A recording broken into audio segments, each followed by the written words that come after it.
Jadi teman-teman sekalian, beruntungnya kita sebagai umatnya Nabi Muhammad SAW adalah kita itu ketika diturunkan dari Allah kepada Nabi Muhammad Islam, kita tuh diturunkan bukan hanya sebuah kurikulum, tapi kita dicontohkan orang yang sudah menjalani kurikulum tersebut, atau staf pengajar yang tidak hanya menjadi pengajar, tapi dia sudah walk the talk. Jadi bukan hanya talk, tapi juga walk. Jadi beruntungnya kita menjadi umatnya Nabi Muhammad adalah kita senantiasa dicontohkan oleh Rasulullah SAW apa itu yang menjadi yang dia sampaikan. Maka ketika ditanyakan kepada Aisyah, istri Rasulullah SAW, maka Bunda Aisyah menjawab, "Kana khuluquhul Qur'an." Maka sesungguhnya akhlaknya beliau adalah Al-Quran itu sendiri. Maka bisa kita katakan, bagaimana kita bisa melihat penerapan Islam yang sesungguhnya? Maka kita melihat pada Rasulullah SAW. Kita melihat pada diri Rasulullah SAW. Beda banget seperti zaman sekarang, di mana kadang-kadang banyak orang yang cuma bisa berteori tapi tidak bisa mempraktekkan. Banyak orang yang talk tapi tidak walk the talk. Mereka banyak berbicara, mereka banyak berteriak, tapi mereka tidak menyampaikan atau tidak menjalani apa yang mereka sampaikan, tidak melakukan apa yang mereka teriakkan. Misal, kalau ada orang yang berkata misalnya NKRI harga mati, Pancasila itu adalah ideologi negara, tapi mungkin ketika mereka dilihat sehari-hari, ya mereka tidak menerapkan itu sama sekali. Jadi cuma bilang saja, cuma ngomong saja bahwa Indonesia punya 5 nilai yang sangat dijunjung yang ada dalam Pancasila. Dia teriak paling Pancasila, tapi dia tidak menjalani Pancasila itu sendiri. Atau ketika datang masanya, justru dia orang yang paling pertama untuk mengingkari. Ya banyaklah contohnya, dan kita tidak bahas pada hari ini, dan kita tidak bahas pada tema ini. Sekali lagi, beruntungnya menjadi seorang muslim, teman-teman sekalian, adalah ketika kita mempunyai Rasulullah SAW. Rasulullah walk the talk. Rasulullah melakukan apa yang dia sampaikan. Rasulullah menjalankan apa yang dia rekomendasikan. Rasulullah membawa Al-Quran dan dialah sendiri perwujudan daripada Al-Quran. Maka kalau seseorang ditanya siapa tokoh yang paling Pancasilais di Indonesia, mungkin sulit untuk menyebutkan. Tapi kalau ditanya kepada orang muslim, siapa tokoh yang paling islami, tokoh yang paling dia rasa merupakan representasi yang harus dicontoh daripada Islam, maka semua akan menjawab Rasulullah Muhammad SAW. Maka ini adalah salah satu keindahan, salah satu keberuntungan menjadi seorang muslim. Nah, apa hubungannya ketika kita membahas tentang life is choice? Kita membahas tentang life is choice, dan kemarin kita sudah paham banget bahwa apapun yang kejadian di masa depan, sejatinya adalah apa yang kita pilih di hari yang sekarang. Karena apa yang menjadikan kita sekarang, itu adalah sesuatu yang sudah kita pilih di masa yang lalu. Maka ketika kita memilih sesuatu di masa lalu, maka kita mendapatkan hasilnya sekarang. Maka apapun yang kita pilih sekarang, itulah yang menjadikan kita masa depan seperti apa. Jadi sebenarnya kita sudah bisa menebak kita itu bakal jadi kayak apa besok-besoknya. Dari mana? Dari apapun yang sudah kita pilih sekarang. Misal, kalau kita berbicara tentang Rasulullah SAW dan kita menginginkan seperti Rasulullah SAW, aku pengen family goals kayak Rasulullah dan Khadijah misalnya. Setelah saya jelasin tentang ngaji jomblo kemarin, lalu ditambah dengan bedah buku Wanita Berkarir Surga kemarin, banyak orang bilang, Ustadz saya terinspirasi, saya pengen jadi kayak Rasulullah yang mendapatkan Khadijah. Saya pengen untuk menjadi seperti mereka. Bagaimana ceritanya? Bagaimana caranya? Ya maka kita sampaikan, apapun yang dipilih oleh Rasulullah, ya kita juga harus pilih. Kalau Rasulullah menjadikan Allah di atas segala-galanya, kalau Khadijah menjadikan cintanya kepada Rabbnya itu melebihi apapun di dunia, maka kita pun harus melakukan seperti itu. Ketika kita sudah mencapai pilihan-pilihan yang mereka lakukan, maka kita pun insya Allah akan diperjumpakan Allah dengan Muhammad atau Khadijah di masa sekarang. Maka hidup itu sederhana. Kalau kita melakukan sesuatu, kita bisa memprediksi masa depan. Contoh misalnya, ya kebiasaan lama. Contoh misalnya, kalau ada seseorang ketika di sekolah, dia disuruh sekolah, ternyata dia malah bolos. Dia disuruh belajar, di pelajaran dia malah main QQ misalnya. Setelah itu ketika dia disuruh untuk memperdalam pelajaran lagi, dia malah malas-malesan. Dia malah sibuk jadi preman, gebukin orang, lalu kemudian bikin onar, dan dia sudah dikasih tahu, Dek, jangan lakukan kayak begini. Karena kalau kamu lakukan kayak begini, nanti kamu nggak bisa menyerap pelajaran dengan baik. Nanti kalau begitu masa depanmu nanti terancam. Tapi dia nggak peduli, dia tetap malas-malesan.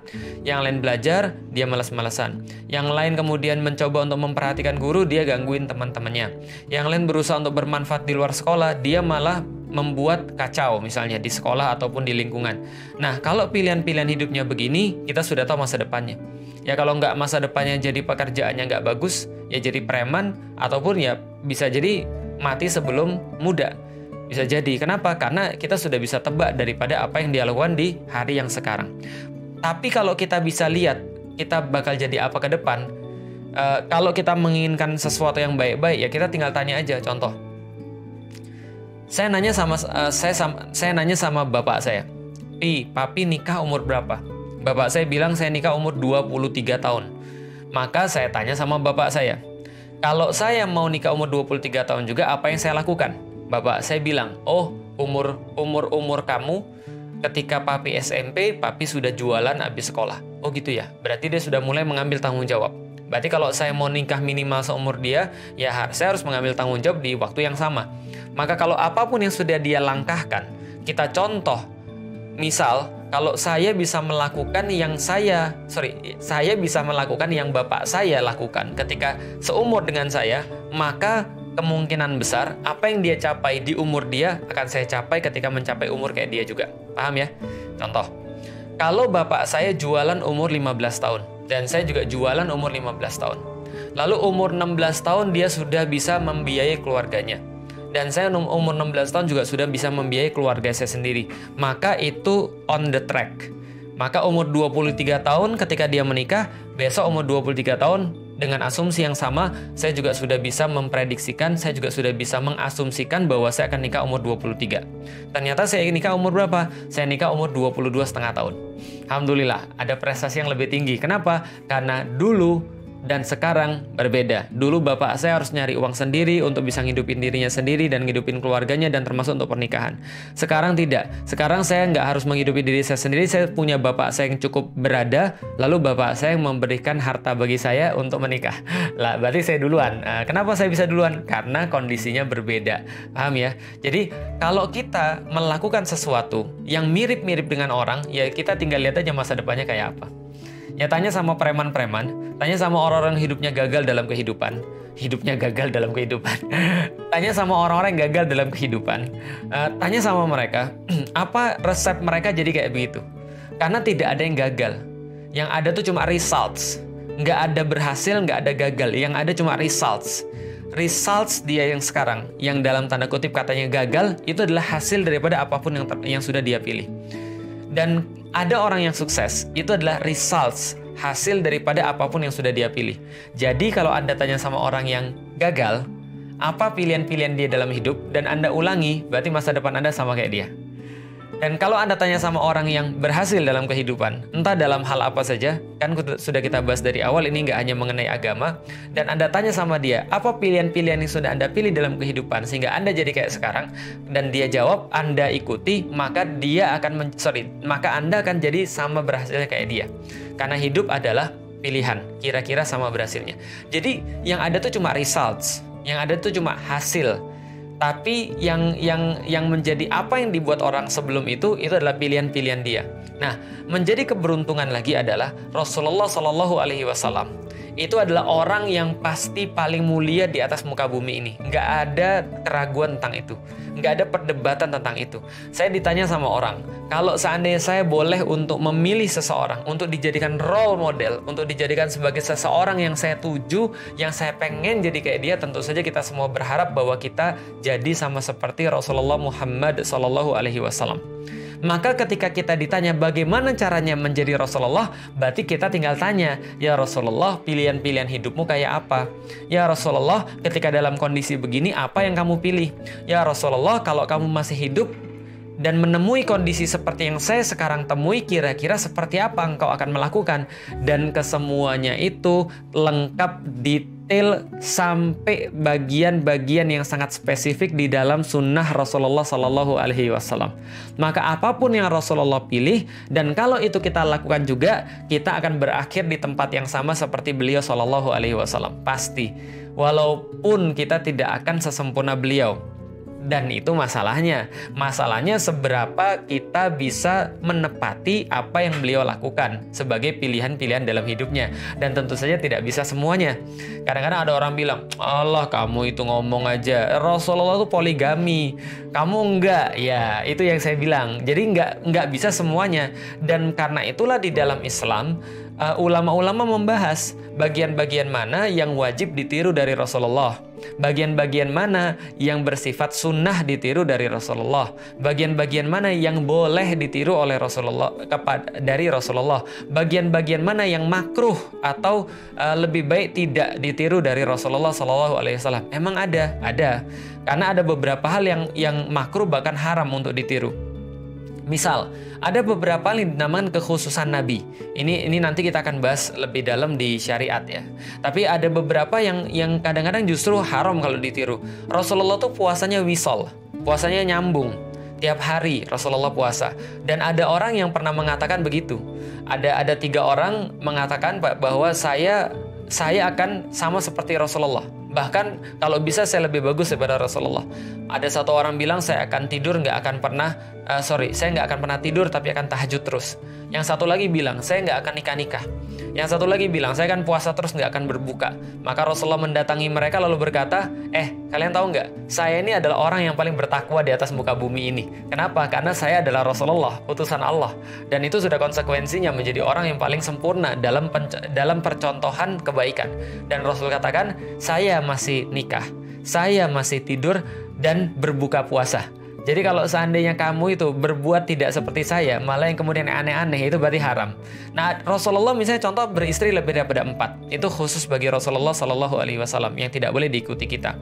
Tapi perkara-perkara yang bisa diikuti itu, yang sudah diklasifikasikan oleh para ulama, itulah yang harus kita ikuti. Dan kalau kita ikuti itu semua, maka kita insya Allah akan bersama dengan Rasulullah SAW. Itu enaknya jadi orang muslim. Panduannya lengkap sampai detail banget. Misal contoh, Anda mulai dari tadi pagi aja bangun tidur, itu sudah ada contohnya. Rasulullah bangun daripada tidurnya, itu dikisahkan ada beberapa pilihan. Pilihan pertama, Rasulullah duduk dulu, kemudian membaca bagian-bagian terakhir daripada surat Ali Imran misalnya. Lalu kemudian Rasul baru berdiri, lalu baru beraktivitas. Apa yang dilakukan oleh Rasul pertama kali? Yang dilakukan oleh Rasul pertama kali adalah membasuh tangannya. Karena kata Rasulullah, kita nggak tahu bagian mana yang kita pegang ketika kita tidur, kita nggak sadar, karena itu kita basuh tangan. Lalu kemudian Rasul berwudu, dan wudunya pun Masya Allah, itu kalau Ustadz Adi Hidayat bahas tentang wudhu aja itu sudah berapa pertemuan, Masya Allah. Ada 8 atau 10 pertemuan cuma bahas tentang wudhu doang. Lalu kemudian wudhunya diatur. Mau masuk WC pun ketika mau wudhu itu diatur. Kaki mana duluan? Ayo kaki mana duluan? Ayo.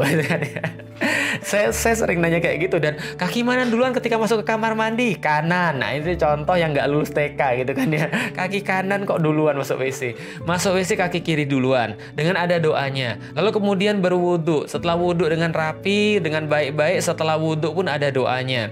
Setelah itu kemudian keluar WC, kaki kanan, ada doanya juga. Lalu kemudian dari situ berkaca, dan setelah berkaca ada doanya juga. Berpakaian, tangan kanan didahulukan, bagian kanan didahulukan daripada kiri. Lalu kemudian sholat, Masya Allah, itu Ustadz Adi Hidayat bahas tentang sholat entah berapa pertemuan itu. Ustadz Abdul Somad bahas tentang fikih perbandingan sholat, Masya Allah juga banyak sekali. Itu lengkapnya minta ampun.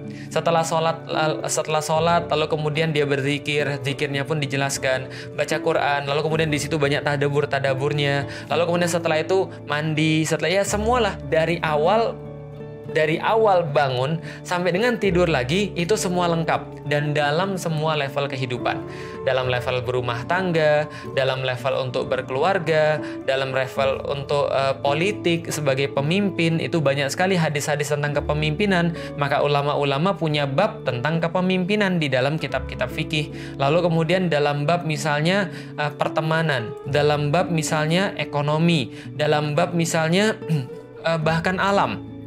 Itu semua punya bab-babnya tersendiri. Rasulullah mencontohkan sangat lengkap sekali. Maka ketika kita mencontoh, walaupun sebagian kecil daripada beliau saja, maka itu adalah cara untuk mencintai beliau. Maka betul ketika beliau sampaikan, semua umatku masuk surga. Semua umatku masuk surga. Kullu ummati yadkhulunal jannah. Sesungguhnya setiap umatku, mereka semuanya masuk surga. Kata Rasulullah, illa man aba, kecuali yang nggak mau. Para sahabat kaget, emang ada yang nggak mau ya Rasulullah? Ada, kata Rasulullah. Siapa? Mereka yang menolak sunnah-sunnah saya. Mereka yang tidak menyukai sunnah-sunnah saya. Apa maksudnya sunnah? Pilihan-pilihan yang saya buat dalam hidup saya. Sehingga ketika mereka tidak menepati itu, ya tidak ada hak bagi mereka surganya Allah. Karena surganya Allah itu dikunci di umat akhir zaman. Surganya Allah itu terkunci bagi umat akhir zaman kecuali mereka yang punya segala sesuatu seperti Rasulullah. Jadi maksudnya mereka hidup dengan cara Rasulullah, mereka berbicara dengan cara Rasulullah, mereka berdakwah dengan cara Rasulullah, mereka memimpin negeri dengan cara Rasulullah, mereka menyelesaikan permasalahan-permasalahan hidup mereka dengan cara Rasulullah. Maka ketika di hari kiamat Rasulullah mengenali mereka sebagai bagian daripada dia, Rasulullah mengelompokkan mereka di belakangnya Rasulullah, kemudian sama-sama ke surga, baru dibukain sama Rasulullah pintunya. Karena pintu surga itu nggak bakal dibuka sebelum Nabi Muhammad yang ngetok dan masuk duluan. Jadi enak ya, umat akhir tapi masuknya duluan. Datang paling akhir tapi masuk paling duluan. Kenapa? Karena barokah mengikuti choices Rasulullah Sallallahu Alaihi Wasallam. Life is choice. Kalau Anda milih kemudian kayak Abu Jahal, Anda berakhir di tempat sama kayak Abu Jahal. Kalau Anda milih kayak Abu Lahab, Anda jadi kayak Abu Lahab. Kalau seandainya Anda milih kayak Rasulullah, Anda berada di posisi kayak Rasulullah. Minimal Anda milih kayak Abu Bakar, Anda milih kayak Umar, Anda milih kayak Utsman, Anda milih kayak Ali bin Abu Thalib. Ustadz, itu ketinggian, kok minimal gitu kan ya? Oke lah, minimal Anda milih kayak Wahsy yang jahat di awal tapi baik di akhir. Minimal Anda milih kayak Abu Sufyan yang dulu memerangi Rasulullah kemudian bisa untuk membela Rasulullah Sallallahu Alaihi Wasallam. Masih ketinggian juga. Ya sudahlah, minimal Anda kayak ulama-ulama yang ada di Indonesia. Oh, ketinggian juga. Minimal Anda mencintai mereka. Minimal Anda suka dengan para ulama. Minimal Anda nggak bantah dengan para ulama.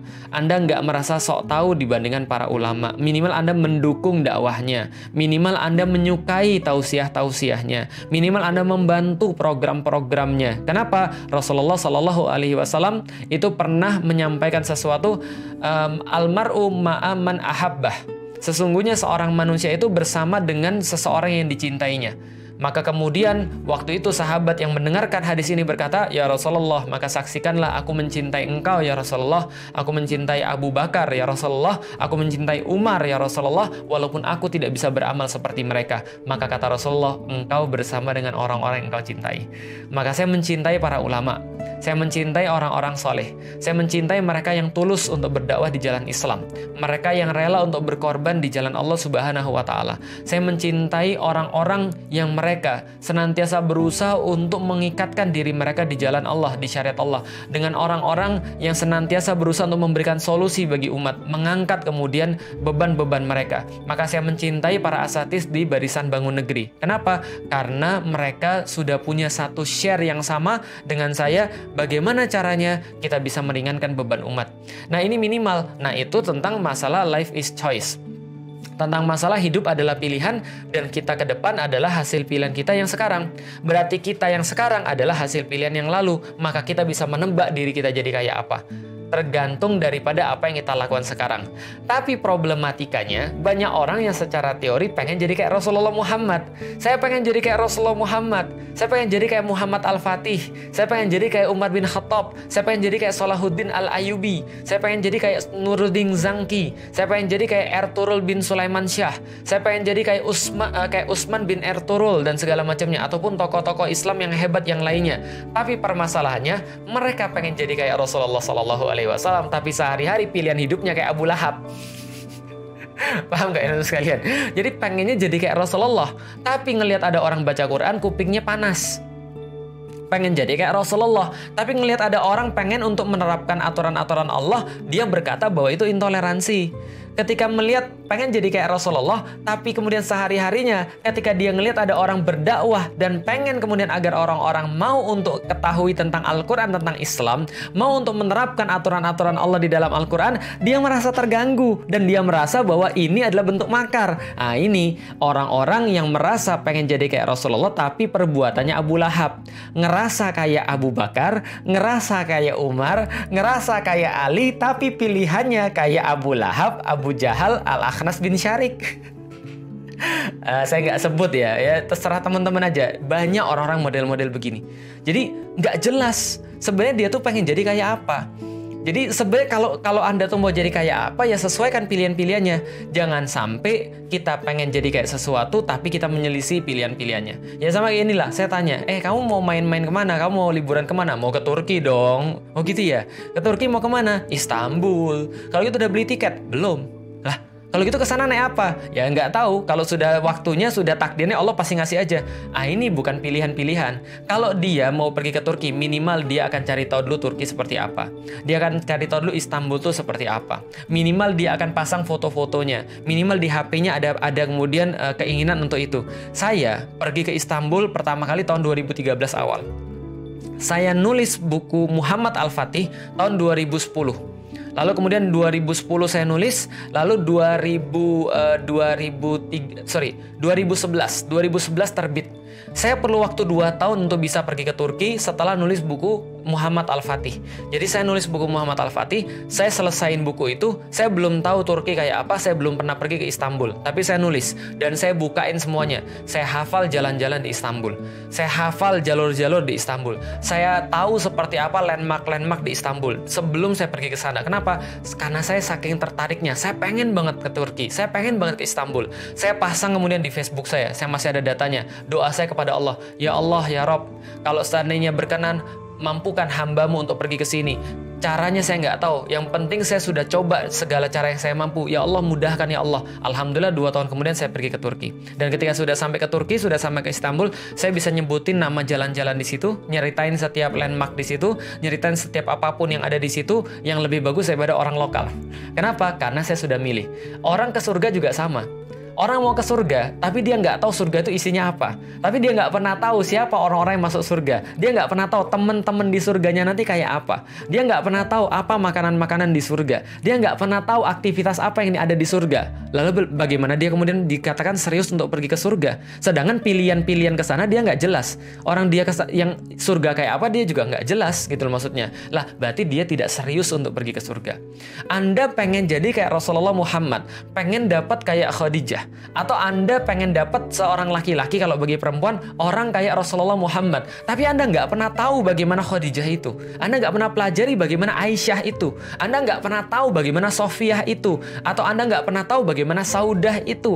Lalu Anda bermimpi mendapatkan laki-laki setangguh dan sekeren Rasulullah Muhammad. Itu ngimpi namanya. Kenapa? Karena nggak match antara perbuatan Anda dengan apa yang Anda inginkan. Lah kalau ada orang pengen pergi ke Turki, minimal dia pelajari. Minimal dia cari tahu apa yang bisa menghantarkan dia. Jangan sampai ketika kita ditanyakan mau pergi ke Turki tapi persiapannya apa, dia bilang nyusun sendal di masjid. Nggak nyambung. Nah, maka mulai dari sekarang, karena kita sudah tahu hidup adalah pilihan, kita harus cari tahu apa yang menyambungkan kita dengan apa yang kita inginkan. Bagaimana cara yang paling bagus? Tanya sama orang-orang yang sudah pernah pergi ke sana. Ustadz, bagaimana Anda bisa pergi ke Turki? Oh, ini yang saya lakukan. Oh, ini yang saya coba untuk buat. Pertama-tama saya buat buku dulu. Kalau saya nggak buat buku, maka orang-orang nggak akan tahu bahwa saya punya ketertarikan ke Turki. Orang-orang nggak akan tahu bahwa saya punya pengetahuan ke situ. Tapi saya nggak punya uang untuk bisa ke sana. Maka setelah saya bisa buat buku, ada perusahaan travel yang nawarin pada saya, Ustadz mau nggak bimbing orang untuk pergi ke Turki, supaya ketika mereka pergi ke sana mereka mendapatkan informasi. Maka dia cari jamaah, saya cari bisa pergi ke sana, klop lah. Maka sampai sekarang saya bisa pergi ke Turki tiap tahun tanpa mengeluarkan uang, tanpa kemudian juga minta dibayarin, karena semuanya sudah tercover dalam satu paket tour. Berarti saya ke sana bisa untuk kemudian tidak pakai uang, tapi juga tidak merugikan orang lain. Nah, ini adalah bagian daripada yang saya sampaikan, hidup adalah pilihan. Kalau seandainya kemudian kita tidak memahami ini, maka senantiasa kita nggak bakal nyambung. Atau bahkan kita melakukan sesuatu yang kontraproduktif. Seperti yang saya katakan tadi, pengennya kayak Rasulullah Muhammad, kelakuannya kayak Abu Lahab.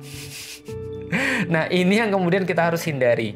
Ini yang kemudian harus kita waspadai dalam kehidupan kita. Jangan sampai kita menjadi orang-orang yang kita pengen seperti apa, tapi melakukan itu tidak sama dengan orang-orang kayak gitu. Life is choice. Hidup adalah pilihan.